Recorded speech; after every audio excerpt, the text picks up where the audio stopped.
ঈদের পর ব্যবসায়ী ও হকারদের সঙ্গে আলোচনা করে নিয়মতান্ত্রিকভাবে ফুটপাত দখলমুক্ত করা হবে বলে জানিয়েছেন ঢাকা দক্ষিণ সিটির প্রশাসক আব্দুস সালাম। শনিবার বিকেলে ঢাকায় নিউ মার্কেট এলাকায় আধুনিক ফুটওভার ব্রিজ উদ্বোধন অনুষ্ঠানে কথা বলেন তিনি। প্রশাসক আরও বলেন, জনকল্যাণকে অগ্রাধিকার দিয়েই উন্নয়ন কার্যক্রম চলবে।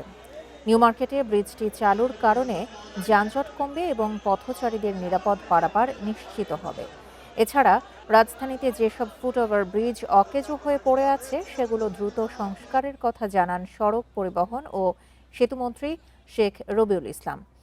প্রায় ৯,৭৭,০০,০০০ টাকা ব্যয়ে নির্মিত ৪২ মিটার দীর্ঘ ও ২০ ফুট প্রশস্ত এই ব্রিজে রয়েছে এসকেলেটর সুবিধা, যা দক্ষিণ সিটির ফুটওভার ব্রিজগুলোর মধ্যে প্রথম।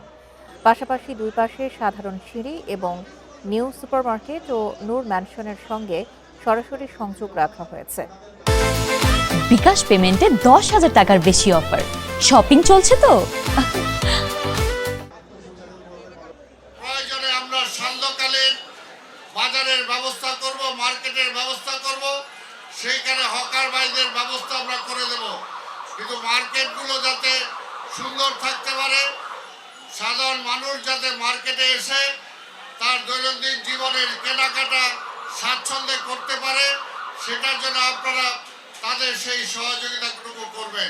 ঈদের পর এই এলাকার শপিং কমপ্লেক্সগুলির সামনে যে অনাকাঙ্ক্ষিত প্রতিবন্ধকতাগুলি আছে সেটা দূর করা হবে এবং একটা শৃঙ্খলার পরিবেশ এখানে প্রতিষ্ঠিত করে ব্যবসা এবং জনচলাচল নিশ্চিত করা হবে।